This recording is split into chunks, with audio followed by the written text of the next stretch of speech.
Alors, bon, comme je vous l'ai annoncé ce matin, le pronostic s'est réalisé, c'est-à-dire qu'au terme de cette journée et juste avant la dernière salle, nous avons eu une sorte de kaléidoscope où nous avons touché de très nombreux thèmes avec le sentiment de ne pas avoir approfondi, mais c'est normal, je vous l'avais dit ce matin. Et ce qui a été intéressant et que nous allons compléter avec cette dernière table, c'était justement que tous ces points de vue soient coprésents. La plupart d'entre vous avaient été présents dès le matin, et à partir de là, à partir de ce panorama et surtout de cette imbrication qui n'est pas très habituelle, de construire le futur et l'approfondissement ultérieur. Alors, c'est une grande chance pour nous que de pouvoir clore cette journée en compagnie de Chema Prado, directeur de la Cinémathèque espagnole, Filmoteca Española, jusqu'en mars dernier, et Frédéric Bonneau, directeur de la Cinémathèque française depuis février dernier. Donc, qui vont dialoguer, ils sont amis par ailleurs, et ils vont dialoguer autour de la mémoire du cinéma dans le cadre de ce que nous avons souhaité résolument faire apparaître dans ce programme comme un hommage à celui qui a dirigé avec brio pendant 27 années la Cinémathèque qui se situe à Madrid. Je dois dire qu'à titre personnel, et c'est surtout sur cela que je voudrais inaugurer cet hommage, sa présence revêt un sens tout à fait particulier. J'ai en effet pu, à travers mes recherches personnelles, constater l'évolution de cette institution que j'ai fréquentée pour la première fois dans le cadre de mon mémoire de DEA sur les films de propagande franquiste en 1987. Il fallait alors avoir une vraie âme d'exploratrice pour travailler sur le cinéma espagnol. La Filmoteca était hébergée à 1000 milles de toute terre habitée, sur le site inhospitalier de Dehesa de la Villa, dans un immense édifice qui avait des allures de hangar. Mes premiers films espagnols, mes premiers films de propagande, je travaillais sur le cinéma de propagande, je les ai visionnés sur une mondiola qui traînait par là, au milieu de techniciens qui s'affairaient à je ne sais quelle tâche de restauration et dont je dérangeais sans doute le travail. À la bibliothèque, qui ressemblait plutôt à un centre de documentation pour professionnels, je n'avais pas non plus l'impression d'être particulièrement la bienvenue, a fortiori pour un travail sur cinéma propagande franquiste. Chema Prado a été, donc là je parle de 87, Chema Prado a été nommé directeur de la Cinémathèque en 1989, et tout a changé d'une façon qui rétrospectivement me paraît spectaculaire. 27 ans plus tard, en effet, aujourd'hui, enfin je dis aujourd'hui, mais il faudrait parler plutôt d'il y a quelques années avant que la crise ne complique le travail des personnes qui sont à la Cinémathèque. Mais quand je dis aujourd'hui, c'est à l'époque de la splendeur de la Cinémathèque, il y a 5-6 ans. Donc la Cinémathèque a son siège administratif au cœur de la capitale, dans l'élégant palais de Pedralbes, qui a été magnifiquement restauré, où se trouve également une bibliothèque extrêmement riche. Les chercheurs y sont accueillis dans un espace de visionnement parfaitement adapté par des personnes compétentes et informées. Un peu plus loin, dans un quartier très vivant, l'ancien théâtre devenu cinéma, le Ciné Doré, a aussi été très joliment restauré et constitue l'espace de projection permanente de la Cinémathèque, où la programmation attire un public extrêmement varié, à la fois bien sûr de cinéphiles, mais aussi de personnes du quartier, ou de jeunes, qui se donnent rendez-vous dans ce lieu à la mode, et notamment dans son chaleureux espace de restauration, parce que c'est un élément absolument fondamental. Dans les années, au cours des années où Chema a dirigé la Cinémathèque, tout le gratin du cinéma mondial a été invité. Depuis, je l'ai vu. J'ai vu tous les noms, je ne les citerai pas. Donc depuis cette ouverture. Et puis plus récemment, le Centre de conservation et de restauration du cinéma, ultramoderne, situé au Suelo de Alarcón, dans la cité de l'image, fait beaucoup d'envieux, je crois. Enfin, tout au long de ces 27 années, de nombreux projets très ambitieux ont vu le jour et abouti. Bon, je n'en citerai qu'un parce qu'il me touche personnellement. C'est le travail de récupération et de digitalisation des fonds des actualités cinématographiques du Nodo, des actualités cinématographiques espagnoles, qui sont en outre aujourd'hui disponibles sur Internet, et qui sont un fonds absolument fantastique, qui a fait l'objet d'une étude très solide et très fouillée de deux chercheurs qui sont des amis, Vicente Sánchez Biosca et Rafael Rodríguez Tranche, mais qui sont des archives tellement considérables qu'elles continuent aujourd'hui à être exploitées et étudiées. Et puis des publications, des expositions, etc. Cette évolution, c'est l'œuvre de Chema Prado avec une équipe, parce qu'il a toute une équipe à laquelle il souhaite rendre hommage ici. Je ne me souviens plus exactement à quel moment nous nous sommes rencontrés à la Filmothèque, mais ce qui est certain, c'est qu'à partir d'un moment, que je n'arrive pas à dater précisément, son bureau a toujours été accueillant, qui trouvait toujours le temps de me saluer lorsque je faisais des séjours ponctuels et que j'allais lui rendre visite. Et je suis très heureuse aujourd'hui de pouvoir lui exprimer publiquement mon immense gratitude et je remercie de sa présence. Je remercie également Frédéric Bonneau d'avoir accepté le jeu de cet hommage dialogué.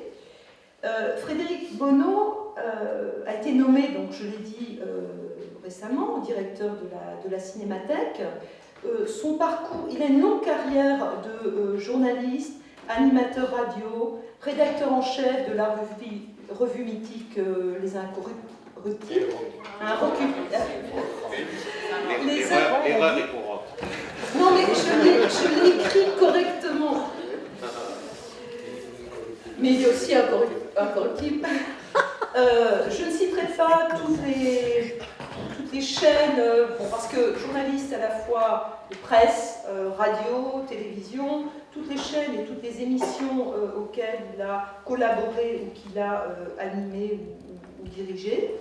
Et il a aujourd'hui l'immense défi que représente la direction d'une institution créée par Langlois et à laquelle Serge Toubiana a donné un nouvel élan, notamment grâce à son installation dans le superbe édifice de Franck Géry, situé à Bercy. Alors, j'ai vu dans ces projets un certain nombre de points, enfin soulignés par la presse, vous n'avez pas vu le projet en bonne et due forme, qui en fait recoupent de nombreuses thématiques qui ont été développées pendant toute la journée.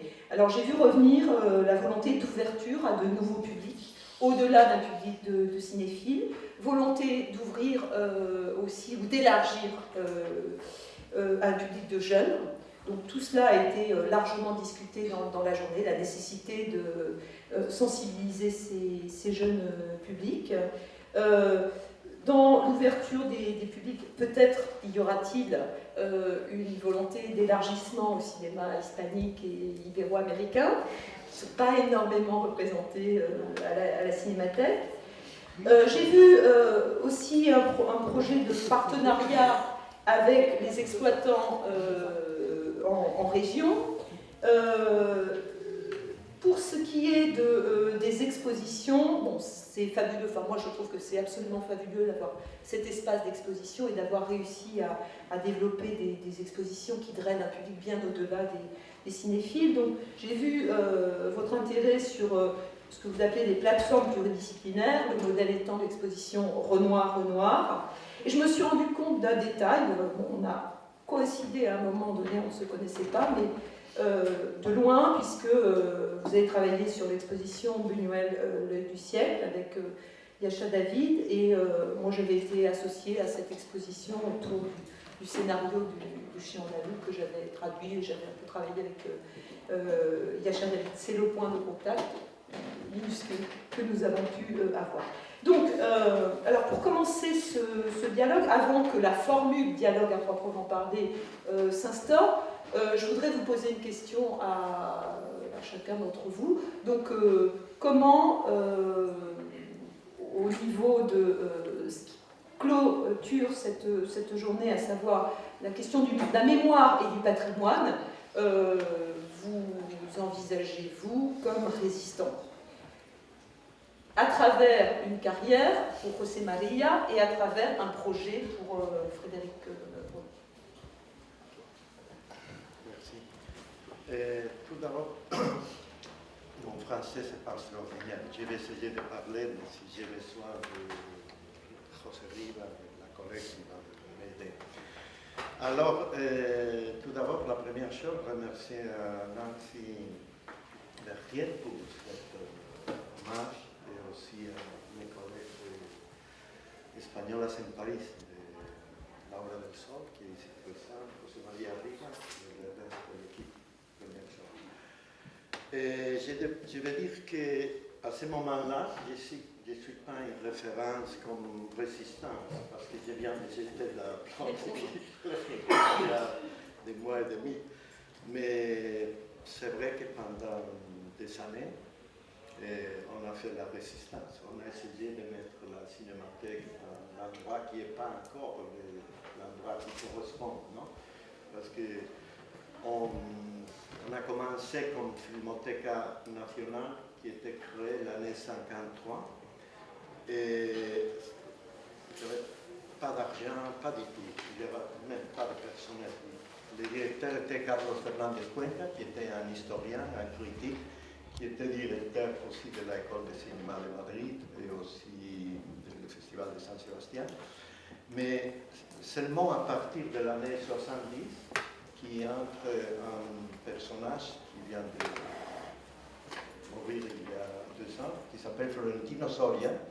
C'est lui qui a décidé de créer, de donner un espace, de créer pour la cinémathèque des projections publiques, parce que jusqu'à l'année 70, il y avait seulement quelques projections dans le Barcelone.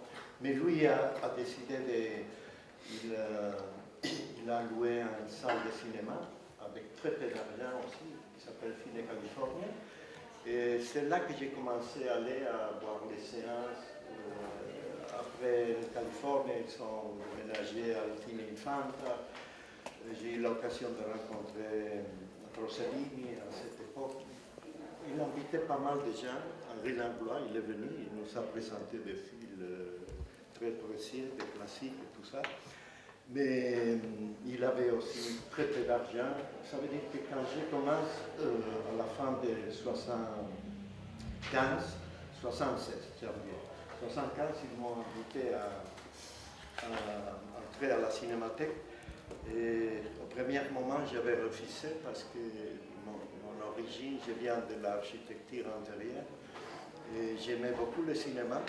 Et la chose, c'est comme j'ai créé un studio l'année 73, qui avait un nom un peu exotique, cinématographique, qui s'appelait FEX, la fabrique de la Terre centrique. C'est un groupe soviétique que j'avais découvert en Espagne avec l'Allemagne. Ils ont montré des films de Kosinchev, de Krauner, tous les chants, Boris Wagner, etc. Et j'aimais beaucoup le cinéma. Mon studio avait ce nom. Et comme j'ai gagné pas mal d'argent et j'étais très jeune, j'ai fait ce que je voulais, que c'était voyager à pas mal de festivals en Europe. J'étais à 1974 à Pesaro, à Mannheim, et après à Rotterdam, à Londres. Et alors j'ai commencé à écrire, à faire chroniques de films que je voyais. J'ai découvert Raoul Ruiz à Pesaro, non, 1974. Non? Et alors, quelqu'un de la cinémathèque, José Oliver, m'a invité pour rejoindre la cinémathèque. Au début, j'avais dit non. Après, pendant 6 mois, j'ai partagé tous les boulots. Et la chose qui m'intéressait vraiment, c'était le cinéma, pas la question d'architecture, etc. Et alors, quand j'ai commencé, on était presque 8 personnes, 9 personnes, parce qu'on était au ministère d'information et tourisme, et on avait un bureau qui était le directeur avec sa secrétaire, et l'autre bureau pour la programmation. Et à la Dessa la Villa, cet endroit où étaient les premières archives, il y avait seulement 3 personnes. Et alors, peu à peu, on a commencé à créer un groupe, une équipe de personnes qui ont joué un rôle très important. Il y a des gens qui ont quitté déjà la cinémathèque l'année passée ou il y a des ans, parce que c'est des gens qui ont entré comme moi il y a 40 ans, ils sont arrivés à la retraite. Non? Et malheureusement, il y a des gens qui sont en train de quitter la cinémathèque cette année, 3 ou 4 personnes. Un personnage très important qui est une femme parisienne qui est entrée quelques mois avant moi, s'appelle Catherine Gauthier. Quand je suis entré, j'étais le responsable de programmation entre 1975 jusqu'à que j'étais député directeur adjoint à la direction. Et Catherine, elle a été la responsable de la programmation et aussi l'adjoint à la direction de ce moment-là, de l'année 88. Non? Et c'est très dramatique parce que maintenant, la dernière année, elle fait le travail tout seul, seulement avec des collaborateurs. Elle a fait un travail incroyable au niveau de la programmation. Pour moi, c'était la période plus intéressante quand j'étais responsable de programmation parce que c'était un moment que il y avait encore le franquisme. Franco, il était mort, mais encore pendant 200, 300, était assez compliqué. Mais le directeur Florentino Serio, il a réussi à faire avec la censure, parce qu'ils sont délégués à lui de censurer le film. Et moi et des autres personnes, on a joué un rôle, on l'a trompé quelquefois. Mais à ce moment, j'ai rencontré beaucoup de cinéastes, non? Je me souviens de la visite de Jean Eustache, de Marguerite Duras, de Philippe Garrel. C'était un moment splendide où on mélangeait la programmation, était un peu... Il y avait le moment politique, ce qui passait à Latine-Amérique, au Chili, etc. Alors on faisait beaucoup de... On invitait des cinéastes comme Armand Matelard, il est venu à présenter La Spirale, Patricia Guzmán, La Bataille de Chile, l'écrivain, presque tous, non? Santiago Álvarez, Manuel Pérez, Manuel Octavio Gómez, Humberto Solás. Au niveau de Latine-Amérique, les années 70, c'était très important. On a présenté pas mal de films et on mélangeait un peu tout. La chose importante, c'était l'année 78 que la cinémathèque avait des places. C'était Madrid, non, qui était créée à Madrid, mais on avait à Barcelone. C'était la même cinémathèque à ce moment-là. Seulement après, avec l'état de l'autonomie, ils sont devenus indépendants, ils ont créé son infrastructure. Mais à ce moment-là, Ramon Herrero et moi, on avait pensé c'est important avoir quelqu'un très visible. Et alors on a invité à Luis García Berlanga, vous connaissez tout le monde. Et Luis est entré en janvier 1999 et il a resté seulement 4 ans. Et il a fait des choses très importantes pour la cinémathèque, il faut le dire. Il a fait beaucoup de choses, mais surtout, c'est lui qui s'occupait de négocier avec la mairie de la ville le Ciné Doré. Le Ciné Doré, c'est un cinéma des années 20, de l'année 23, mais qui a fonctionné jusqu'à l'année 63. 63 était presque détruit, appartenait à la mairie de Madrid. Et lui a réussi à faire un accord, et c'est le ministère de la Culture qui a payé toute la restauration de la salle de cinéma, etc. Et il a fait une autre chose très très importante, et c'est Nodo. Nodo, c'est New Reel, non? Noticiario documentaire, qui commençait l'année 43 et qui a fonctionné jusqu'à l'année 80. Non? Et c'était l'appareil de propagande du franquisme, non? Et c'était obligatoire. La chose, c'est qu'en Espagne, était obligatoire de montrer le Nodo avant toutes les projections. Toutes les salles de l'Espagne étaient obligées jusqu'à la mort de Franco, 75, à partir de ça. Et comme il y avait déjà la télévision, alors c'était pas comme les années 50 ou les années 60, le Nodo, c'était la fenêtre, parce qu'il y avait pas seulement les images de Franco qui faisaient l'inauguration, tous les images de n'importe quoi, mais aussi un peu toute la vie de notre pays, non? Les sports, les actualités qui venaient des autres pays, qui faisaient des échanges, etc. Et c'est Luis Berlanga, parce que Nodo finit l'année 80, et alors la télévision espagnole était vraiment très intéressée à prendre tous les matériaux. Et lui, dès le moment qu'il acceptait être notre président, c'était une personne qui était très respectée, non? De tout le monde. Alors il a réussi à convaincre à tous les députés de l'Union des centres-démocrates, qui étaient les partis préférés, et ils ont voté au Congrès des députés, et finalement on a contrôlé tous les matériels et tous les droits de ces matériaux. Et on a fait un accord avec télévision parce que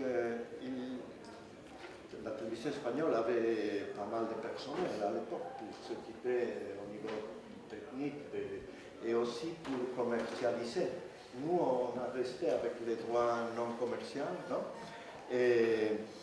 Et cette collaboration continue jusqu'à ce moment-là. Nancy, elle a parlé, on est très contents. Jusqu'à ce moment-là, on a mis presque 1200 heures de matériaux. Nodo, c'est plus ou moins 600 heures, mais on a mis tout qui appartient à l'État.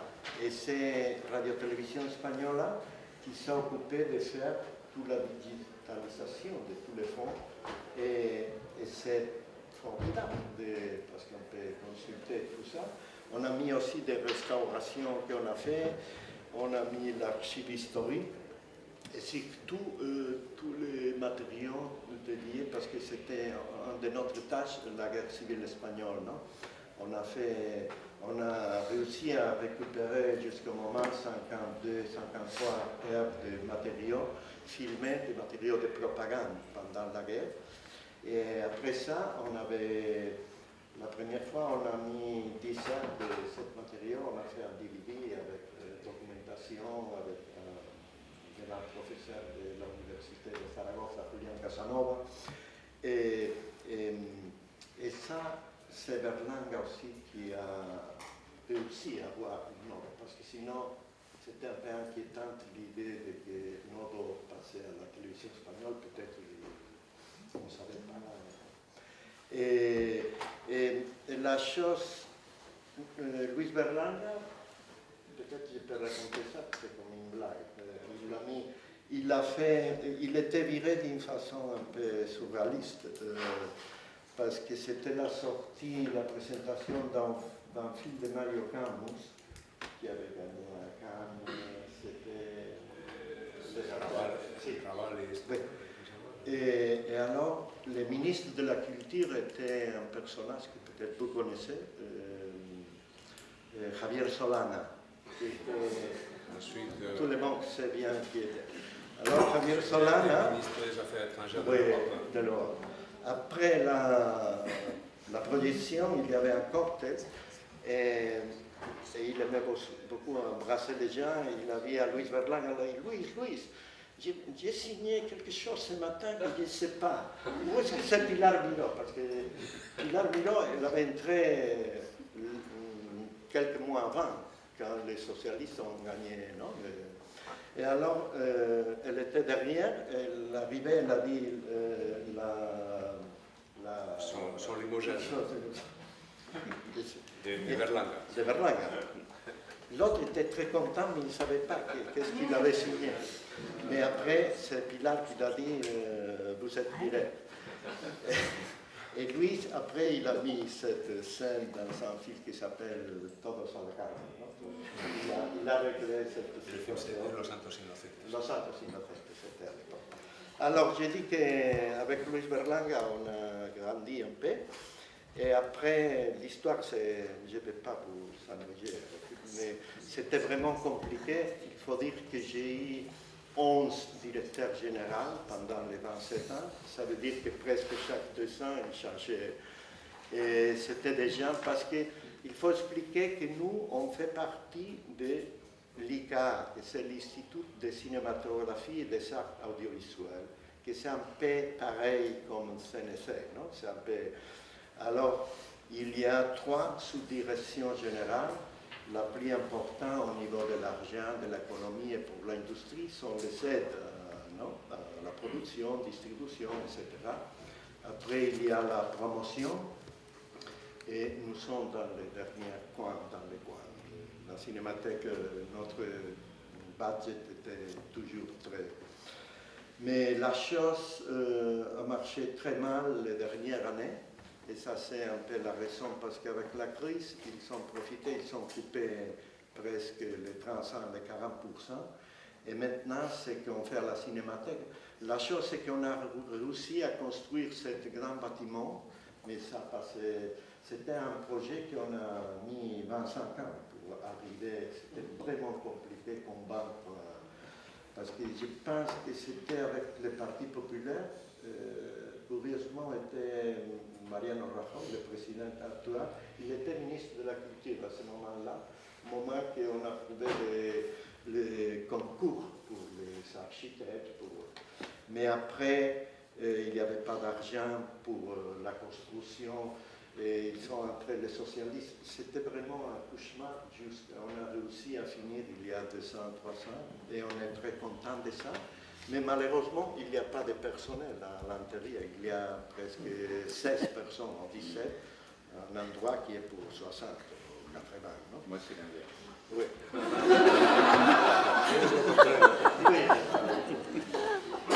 Et alors, ça explique un peu pourquoi j'étais depuis presque 40 ans. J'ai décidé,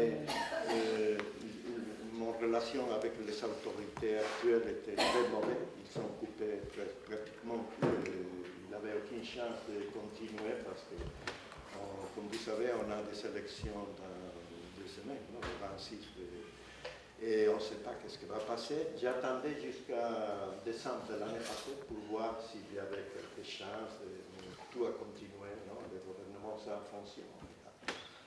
Alors, je ne vais pas... J'ai beaucoup de choses à raconter, mais je préfère... Ça veut dire chez Mac que... je peux prendre le micro, mais je pense que... Non. Ça veut dire qu'en Espagne, la cinémathèque, la Filmoteca, dépend entièrement de l'État. C'est un organisme étatique. Totalement. C'est le ministère de la Culture. C'est le ministère de la Culture. Mais la chose qu'on a revendiquée depuis des années, je dois expliquer, la Filmothèque s'appelait Filmoteca Nacional. Et le gouvernement de UCD a changé le nom au moment qui a décidé, qui a pris une décision très intelligente, qui est convertir la Cinémathèque dans un organisme autonome. Non? Autonome. Et ça, c'était vraiment très important parce qu'il faut se débrouiller hors des institutions qui s'occupent des subventions, les responsables qui entrent normalement.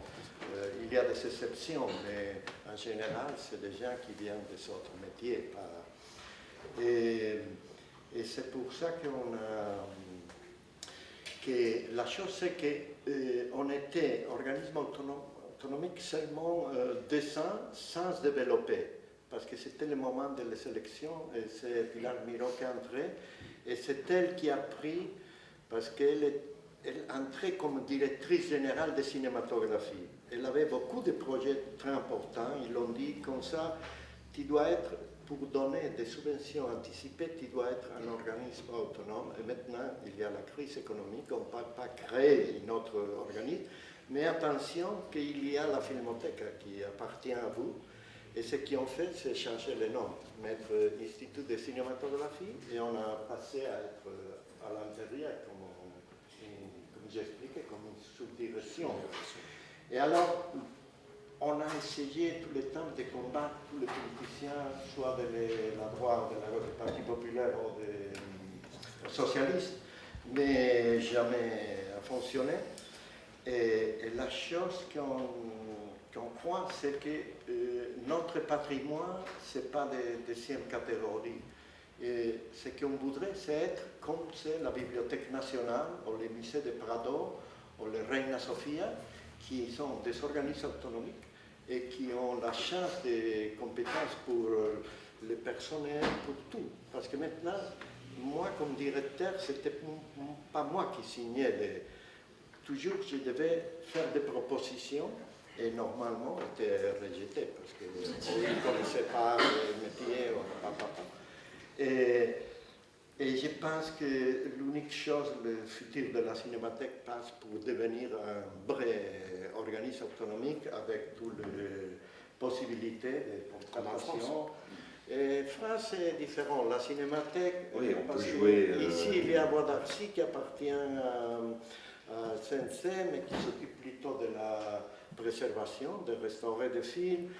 La Cinémathèque, comme il va expliquer, s'occupe un peu de tout. Il donne de l'argent, il fait des restaurations, mais il y a une programmation extraordinaire, il y a des expos, il y a etc. Mais tu sais, en même temps, les problèmes se ressemblent. C'est vrai que la situation française n'est pas du tout la même, parce que la Cinémathèque française est une association. C'est-à-dire qu'elle dépend vraiment de la loi de 1901, mais l'état de bien-être de la Cinémathèque française dépend de ses relations avec l'État. C'est-à-dire que quand elle va bien, ses relations avec l'État sont bonnes, et dès que les choses vont moins bien, ses relations avec l'État sont moins bonnes.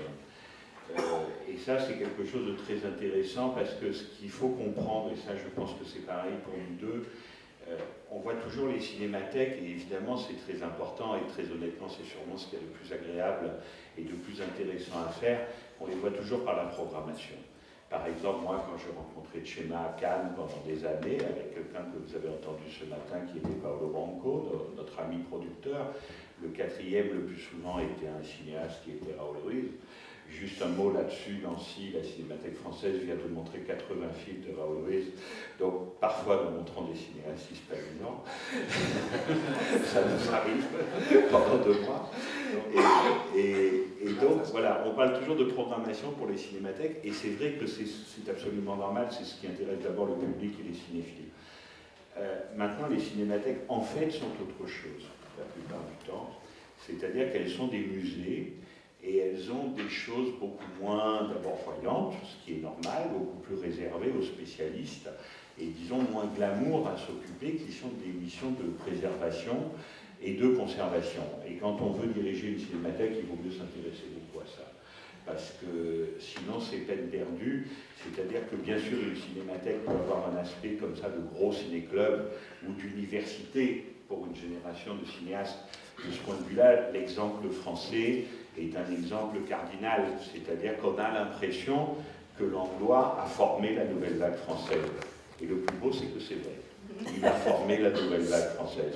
Il leur a sûrement pas appris à faire du cinéma, parce que je pense qu'il n'en était pas capable lui-même.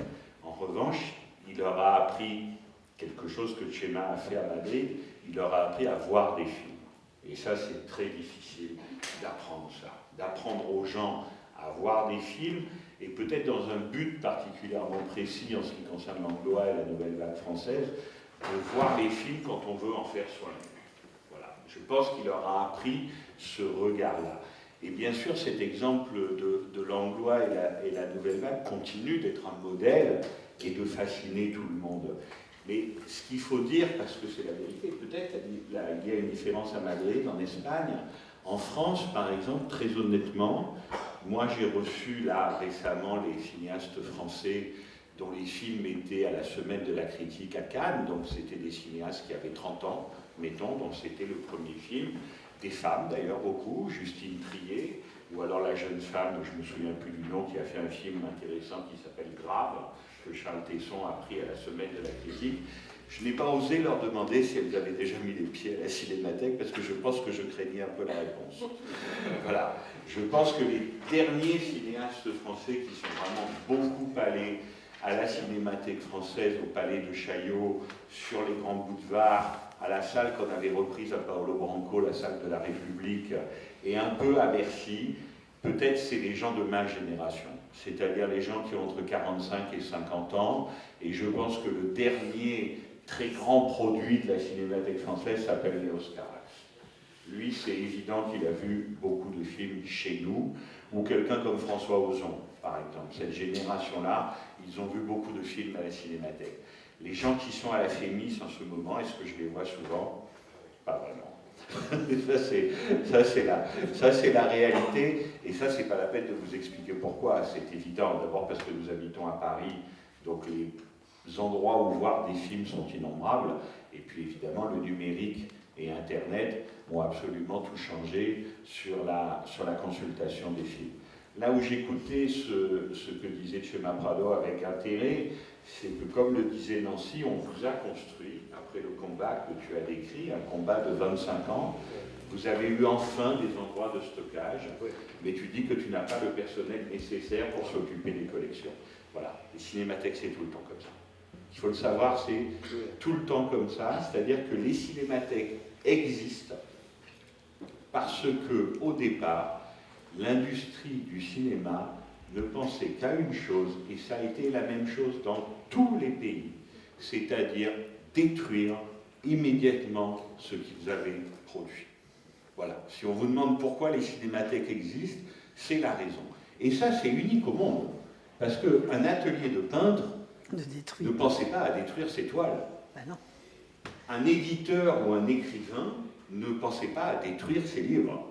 Tandis que les gens qui ont fait du cinéma dans tous les pays du monde, que ce soit dans les années 1900, 1910, 1920, 1930, 1940, 1950, une certaine prise de conscience a commencé.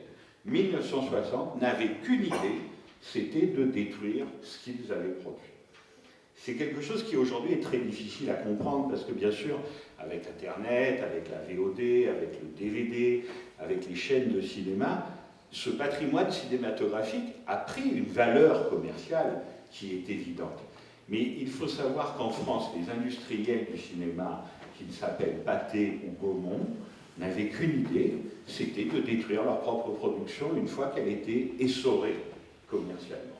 Et c'est là que sont intervenus les cinémathèques. Et c'était évidemment absolument pareil aux États-Unis. Les grands studios hollywoodiens n'avaient qu'une idée, c'était de détruire ces vieilles bobines qui n'avaient d'autant plus d'intérêt que le cinéma était devenu parlant.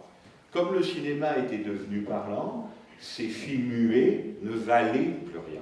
Et c'est comme ça que dans les années 30, des gens qui avaient eu leur enfance et leur adolescence bercés par le cinéma muet, quelques-uns, un peu partout dans le monde et à peu près au même moment, se sont dit ça ne peut pas continuer comme ça. Chez nous, ça a été Henri Langlois.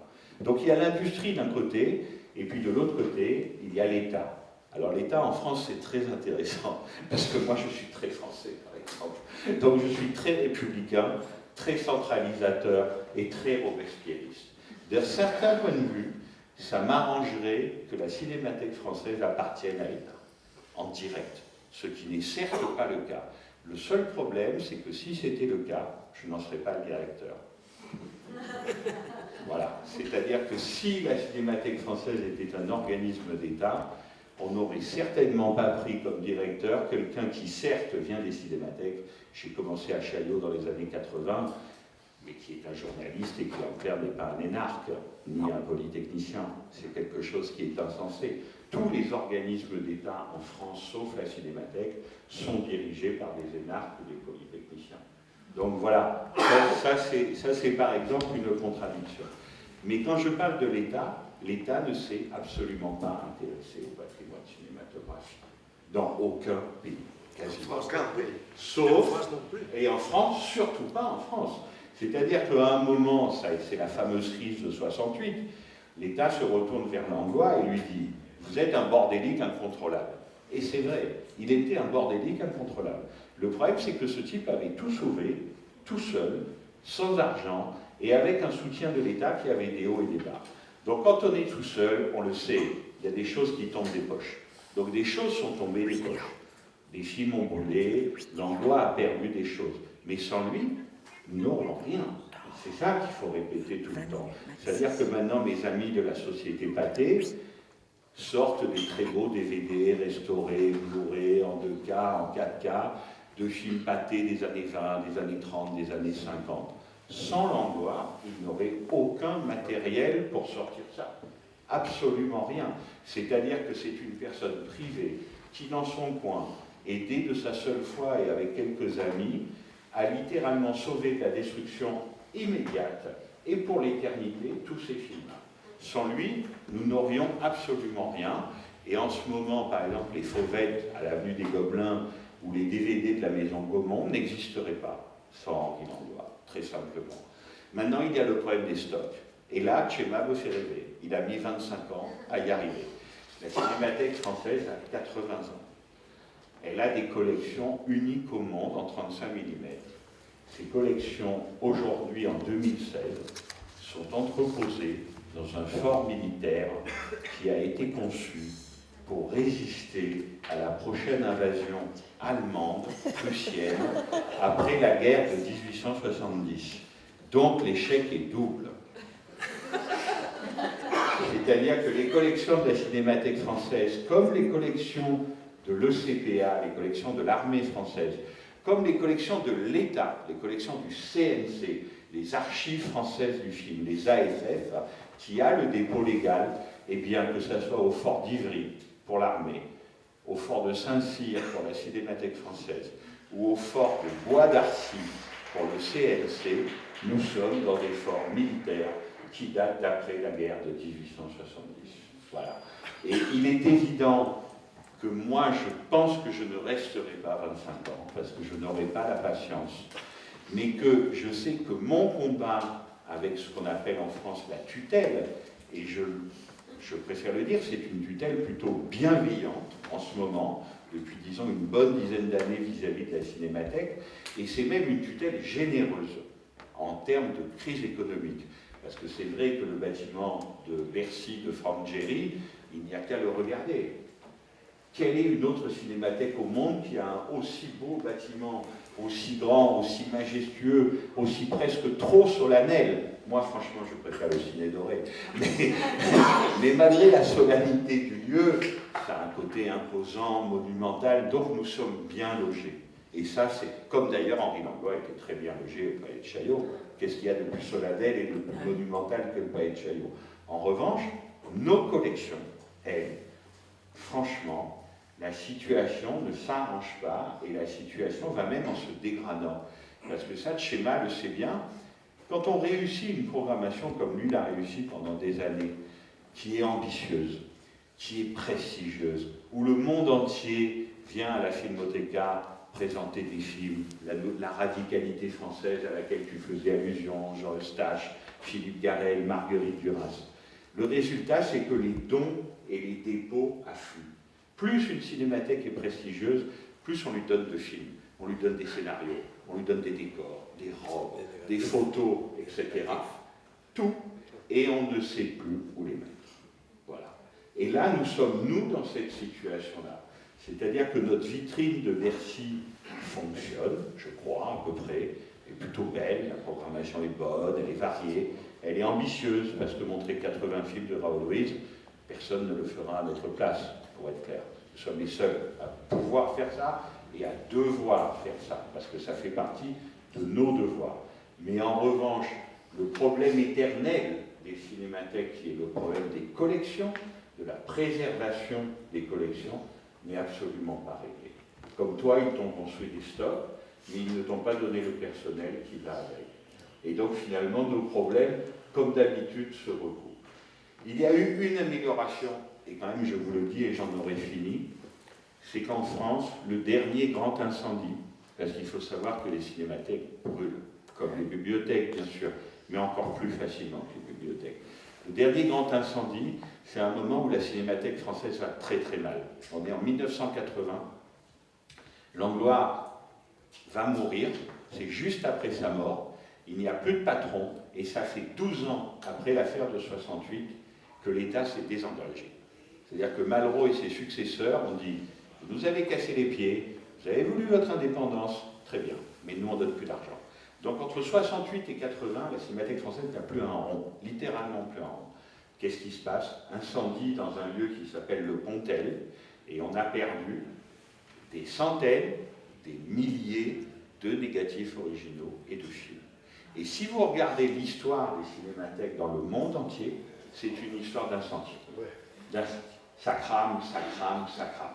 Au Brésil, à Tokyo, aux États-Unis, partout, ça brûle, ça brûle, ça brûle. Et c'est comme ça, et je vais repasser la parole à Chema, peut-être pour qu'il nous parle vraiment du patrimoine espagnol, que les historiens ne sont pas d'accord entre eux, y compris les historiens du cinéma et les spécialistes des archives. Mais le cinéma, entre disons 1895 et la propagation du muet à la fin des années 20, donc pendant 35 ans, tu penses qu'il nous en reste combien en pourcentage? Très peu. 15%? 20%? Cinéma muet, il n'y a pas de cinémathèque qui a plus de 15%. Non, c'est voilà. Moins de 15%. Il nous reste moins de 15% de la production muette. Par les États-Unis, l'Europe. Et ça, c'est dramatique. La chose, c'est que il parlait de la fragilité de ce qu'on préserve. C'est rien à voir avec la Bibliothèque nationale, la peinture, le papier, tout ça, non? Il y a des siècles d'histoire. L'émulsion du film disparaît d'une façon incroyable. Le temps contre. C'est un matériau qui, aussi dans les conditions, non? Soit de température, d'humidité, tout fait, ou sinon, il faut l'oublier parce que disparaît d'une façon. C'est pas, il parlait des incendies qui ont passé à Cinémathèque, mais pas seulement à Cinémathèque. La dernière, c'était Mexique. Non? Mais surtout dans tous les laboratoires. À Madrid Film, la crise des incendies qu'il y avait en Espagne, ça passait partout, presque dans tous les pays. Surtout les moments de changement, parce que les nitrates arrivent normalement jusqu'à l'année 50, 52, 53, ça dépend de quel pays, non? Et en Espagne, par exemple, la politique des ministères de gouvernation et tout ça, c'était de détruire tous les matériaux, pas seulement négatifs, positifs en nitrate. Il faut les détruire. Et cet monsieur, Fernández Cuenca, qui était le président, le directeur de la Cinémathèque de l'année 53, il n'avait presque pas d'argent, mais à la fin de chaque année, il pouvait prendre de l'argent des autres organismes de la Direction générale de cinématographie. Mais, et alors, il n'y avait pas un contrôle du travail qui se faisait au laboratoire, non, pour faire des internégatifs ou interpositifs. Et après, on a découvert des années plus tard qu'en général, c'était des travaux très faibles qui servaient à rien. Pour ça, très compliqué. Dans notre pays, on a presque tout à partir de l'année 64, non? Mais avant ça, même les années 50, il nous manque pas mal de fils et les mieux, je l'expliquais, c'est ça. Il faut savoir aussi que les cinémathèques aujourd'hui sont confrontées à un autre processus, et ça, Chema le sait bien, c'est que même faire des rétrospectives de gens relativement récents, sans parler du cinéma muet ou des années 30, est devenu en fait très compliqué. C'est-à-dire que si vous voulez faire la rétrospective d'un cinéaste, mettons des années 70, 80 ou 90, vous allez avoir des problèmes. Parce que vous tombez dans le trou où il n'y a que des copies d'exploitation de l'époque. Alors les copies d'exploitation, c'est celles que vous voyez au cinéma. Donc comme leur nom l'indique, elles ont été exploitées, donc elles sont souvent en très mauvais état, et en plus la couleur a viré. C'est pour ça que souvent vous voyez des copies qui sont roses ou magenta. Et il n'y a pas eu encore de fait ce qu'on appelle une numérisation avec un DCP. Et donc finalement, quand moi je suis arrivé, quand j'ai succédé à Serge Toubiana, on était en pleine rétrospective Gérard Depardieu. A priori, rien de très difficile ni de très rare, 50 films. Les copies étaient dans un état catastrophique. Absolument catastrophique. Donc là, il y a une prise, alors en France, il faut être honnête, il y a une grande prise de conscience des pouvoirs publics. C'est-à-dire qu'en ce moment, il y a un plan de numérisation qui est fait avec le CNC, où on essaye de numériser à tour de bras tous les films avant 2000, et qui en gros se passe avec l'arrivée de la couleur généralisée partout. Donc en gros, entre 1965 et 2000, on numérise.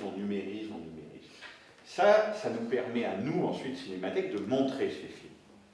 Mais là où le problème n'en finit jamais, parce qu'on n'en a jamais fini avec la conservation du génie humain et des esprits artistiques humains, c'est que, est-ce que le DCP, c'est-à-dire ça, en gros, une grosse clé USB, mettons que c'est une grosse clé USB, un DCP, en gros c'est un téléphone portable, c'est un disque dur, c'est ça, un DCP, est-ce que c'est un support de conservation?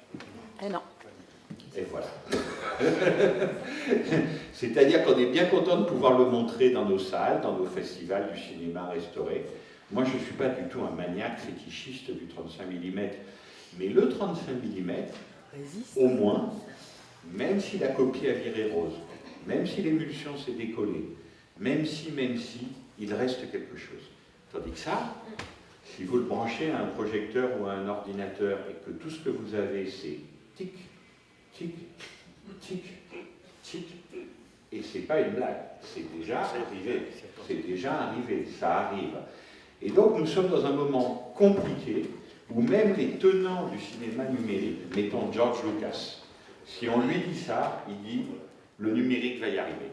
Ne me dites pas qu'avec tout ce qu'a créé le numérique et changé nos vies, ils vont bien trouver un support de conservation qui soit sûr. Et il n'empêche que pour l'instant, le plus sûr, c'est d'avoir un report sur 35 mm et de le tenir au frais.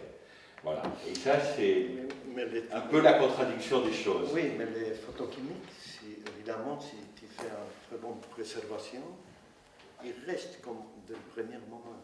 On a compris des négatifs de 1800. Première génération. Première génération, et c'est parfait. Il n'y a pas. Avant, tu parlais de cette rétrospective de Gérard. Je ne sais pas s'il existe comme chez nous la paradoxe du succès. Parce que tous les films qui ont marché très très bien sont presque.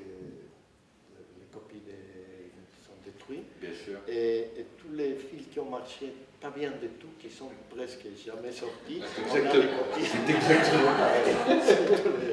C'est-à-dire que là, les copies les plus dégueulasses, c'était les films de Bertrand Blier des années 80 et 90, c'est-à-dire Tenue de soirée et Trop belle pour toi. Qu'on a montré dans des moins bonnes copies que TF1 les montrait il y a 15 ans. Oui, c'est effectivement un paradoxe. Mais l'autre chose, c'est qu'il n'y a pas déjà de projection de 35. Non? Je ne sais pas si en France, chez nous, il avait disparu complètement. Seulement chez nous, à la cinémathèque. Des endroits qu'on a tous les formats, soit les carrés. Alors en France, il y a même eu un plan, comme d'habitude, parce que nous sommes en France des pouvoirs publics et du CNC, pour que toutes les salles s'occupent en numérique, ce qui était absolument nécessaire. Ils ont eu raison de faire ça. Mais le problème, évidemment, c'est que le 35 mm devient un support réservé au musée. Ça va être très compliqué Voilà. de voir un 35 de voir des films en 35 mm devient quelque chose de compliqué, et même de rare. Par exemple, au Festival de Cannes, à ma connaissance, cette année, il n'y avait pas un seul film en 35 mm. Pas un seul.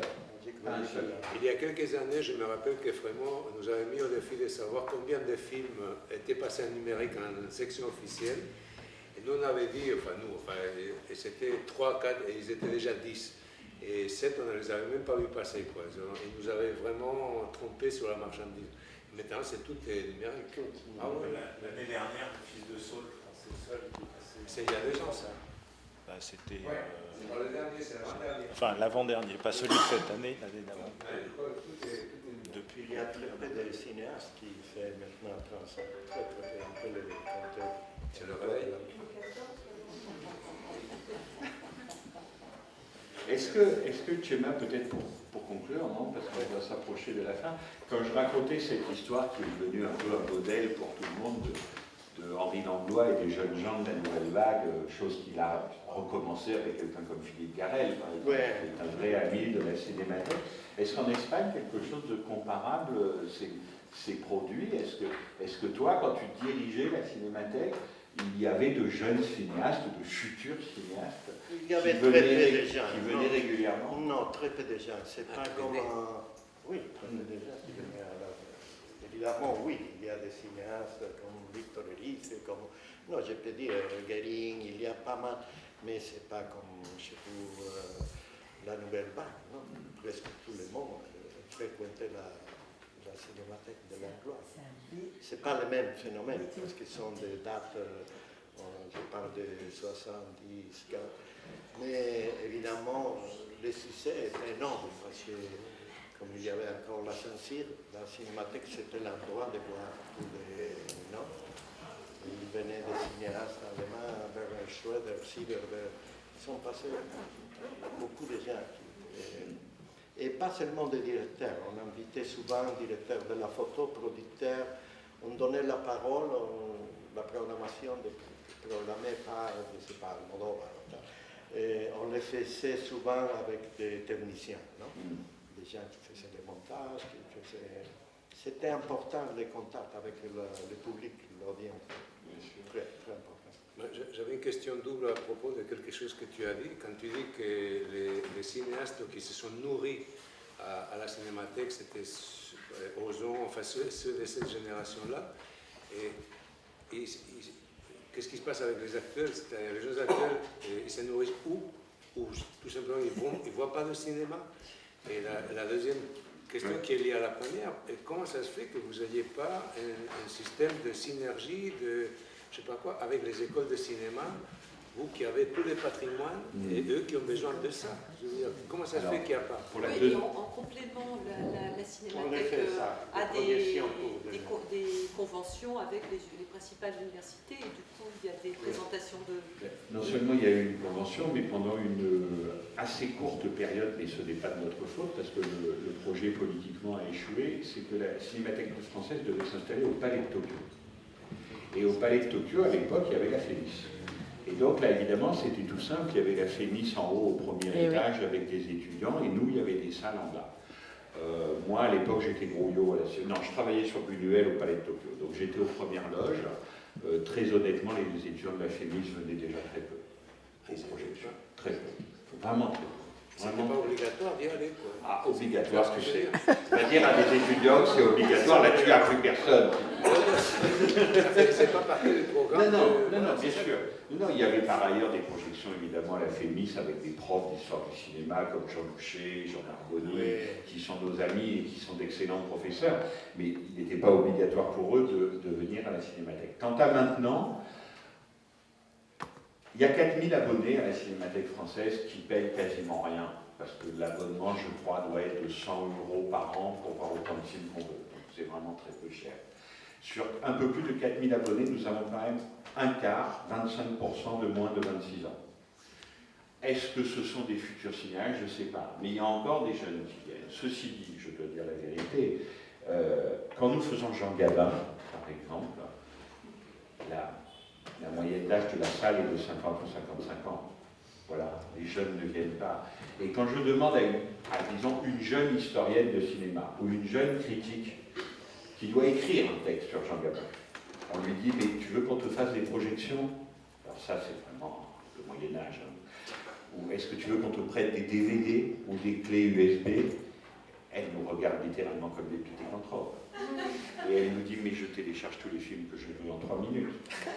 Même moi, je sais le faire, pour être honnête, mais ça me prendra plus que 3 minutes. Mais voilà, je pense que la consultation, qu'est-ce que tu veux, a radicalement changé.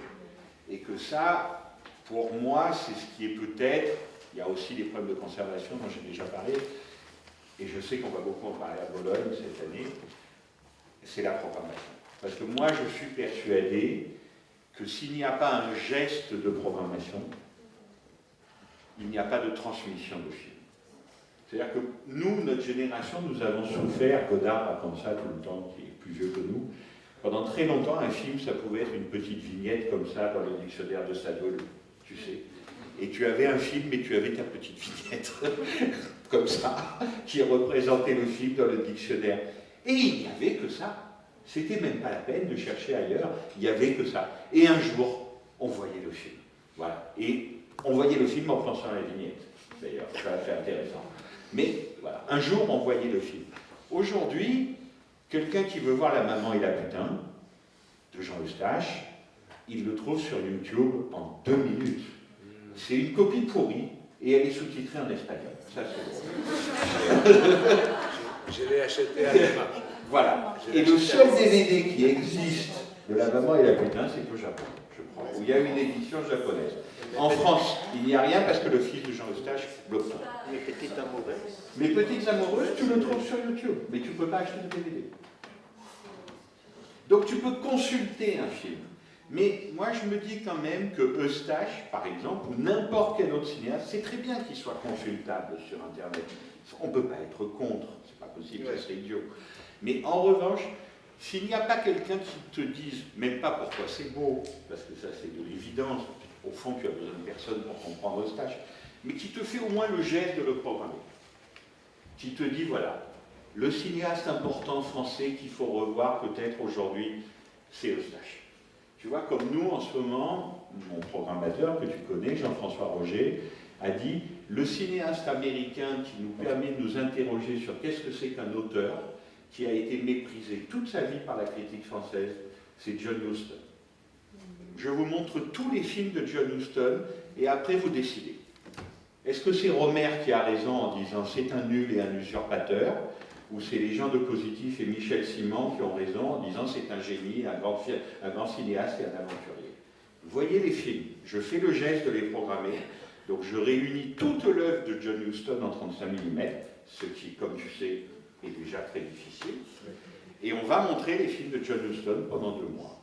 Et donc il y a un geste de programmation. Moi je crois que ça, au minimum, c'est nécessaire. Après, tu peux faire des rencontres, des cours, des livres, des conférences, bien sûr, mais au moins ce geste de programmation. Parce que est-ce que quelqu'un va aller sur Internet et va se dire « Ce soir, je télécharge Asphalt Jungle et je vais regarder Asphalt Jungle seul chez moi ?» J'ai du mal à croire à ça. Mon grand ami Nacho Bourgon, qui est mort il y a beaucoup d'années, c'était mon partenaire. On faisait des travaux sur la restauration de la... Mais il était un écrivain de cinéma formidable. Il était très proche de Jean-Marie Storr. Il préparait un livre quand il est mort d'un anévrisme. Et à le moment que j'écrivais, que c'était 74, 75, jusqu'à que j'ai entré à la cinémathèque, j'ai arrêté parce que j'ai dit je suis devenu agraf. Je ne peux pas... Et Nacho me disait, Chema, c'est important de faire la critique active. Critique active, c'est montrer des films. C'est ridicule que tu vas appeler ça n'importe où et parle de films que personne, parce qu'il n'y avait pas d'internet. C'est à quelle sorte que tu racontes des choses, que tu les vois tous. Et j'ai beaucoup réfléchi sur ça. Je pensais que la critique active, c'est montrer les films. C'est montrer les films. Trouver les films. Et les mettre dans un projecteur. Et ça, c'est très sérieux. Non? Est-ce qu'on peut poser une question? La question c'est, bien sûr, moi je m'occupe de cinéma à Toulouse, et à Toulouse il y a une cinémathèque, donc on collabore beaucoup avec la cinémathèque de 2 manières. Et on a créé avec la cinémathèque un dépôt de fonds latino-américain à Toulouse, qui fait que les auteurs ils gardent leurs droits, mais que la cinémathèque conserve dans de bonnes conditions et qui les fait circuler. Alors c'était vrai surtout avec les 35, parce qu'avec les nouvelles formules, c'est... Et deuxièmement, nous collaborons avec la Cinémathèque de Toulouse, enfin la Cinémathèque de Toulouse collabore au festival même, non seulement en mettant à disposition du festival de cinéma les lieux, mais aussi en faisant un bout de la programmation en commun. Et ça me paraît assez intéressant. Alors, dernière remarque, à Toulouse, la Cinémathèque et l'École supérieure de l'audiovisuel sont face à face. Il n'y a jamais un étudiant qui traverse la rue. C'est pareil, c'est un peu pareil qu'à Paris. Voilà, donc et une deuxième question, c'est pour le schéma, quels sont les rapports avec la Filmoteca de Barcelone avec Barcelone aussi, on a fait une décentralisation des rapports à Barcelone, une fois, donc très balayé. Et ça a bien marché. On a un très très bon rapport, non? Et la chose, c'est que l'année 89, on a commencé à faire des ateliers et des séminaires de 3 jours pour les responsables de préservation avec tous les filmothèques qui appartiennent à l'État espagnol. Non? Il y a même dans les îles Islas Canarias, il y a Galicia, el Segay, la Filmoteca Basque, qui c'est la plus ancienne entre nous. Et après, au moment de l'état de las autonomies, c'était Barcelone que c'est la plus importante de tous les cinémathèques. Après, il y a Valencia, Andalusia. Voilà. Et alors, on a commencé à faire un rapport très étroit de collaborer, de se mettre d'accord chaque fois qu'on avait l'idée de restaurer. Et c'était important d'informer tout le monde, parce que sinon ça passe des conneries, des gens qui font une restauration, après l'autre a découvert un internégatif, fait des choses comme ça. Et avec Barcelone, on a beaucoup fait, pour les dernières années, on a restauré des films ensemble, entre les deux, comme Vida ensemble, par exemple, c'est un film très intéressant de Jovet de Gracia, non? Le cinéaste catalan qui a fait seulement ce film. Et on a restauré pas mal de choses. Et on a un très très bon rapport avec Esteban Garbao et les gens précédents. Oui, on est content de ça, qu'au moins entre tous les cinémathèques, le rapport c'est très bon. Il n'y a pas de conflit. Juste une toute petite question pour Frédéric, parce que vous avez utilisé à plusieurs reprises le terme consulter un film. Et je savais qu'on pouvait le voir pour le regarder, mais consulter, qu'est-ce que vous voulez dire? Exactement ce terme qui moi, si vous voulez, ne me choque pas. C'est-à-dire, par exemple, si j'écris un article ou si je dois écrire une communication pour un livre ou un colloque, etc., je préfère que ma citation du film soit exacte. Donc je vais à la source et je vérifie. C'est-à-dire que je préfère réécrire, recopier ce qu'a écrit Jean Eustache plutôt que d'arranger la phrase à ma façon. C'est vraiment... Le terme de consulter est utilisé à dessein. Voilà. Maintenant, si vous me demandez si moi, encore une fois, moi j'appartiens à ma génération, hein, j'ai été un spectateur de Chaillot, j'ai été aussi un spectateur beaucoup des studios Action ici dans le quartier latin. C'est ici que j'ai fait ma cinéphilie, c'est entre la rue Christine et la rue des Écoles. Donc moi j'aime la salle profondément. Découvrir un film sur mon écran d'ordinateur, j'aime pas beaucoup ça. Voilà, j'aime pas beaucoup ça. C'est-à-dire quelque chose qui est à 50 cm de moi ou par là, quoi. Alors que par exemple, j'ai découvert beaucoup de films à la télévision et que ça ne me dérangeait pas du tout. Et là, de ce point de vue-là, je suis plutôt d'accord avec quelqu'un comme Luis Corecchi, qui de façon un peu iconoclaste disait en gros, quand vous découvrez un film de John Ford, vous découvrez un film de John Ford. Que ça soit à la télévision en version française, avec John Wayne qui parle en français, c'est quand même la charge héroïque. Le film s'appelle She Wore a Yellow Ribbon, et normalement il est en anglais, mais c'est quand même le même film. Je suis plutôt d'accord avec Skorecki sur la télé. Mais vous voyez, je parle comme quelqu'un de ma génération. Quelqu'un de 25 ans pourrait me dire, mais sur mon ordinateur c'est aussi pareil, mon pote. C'est un débat.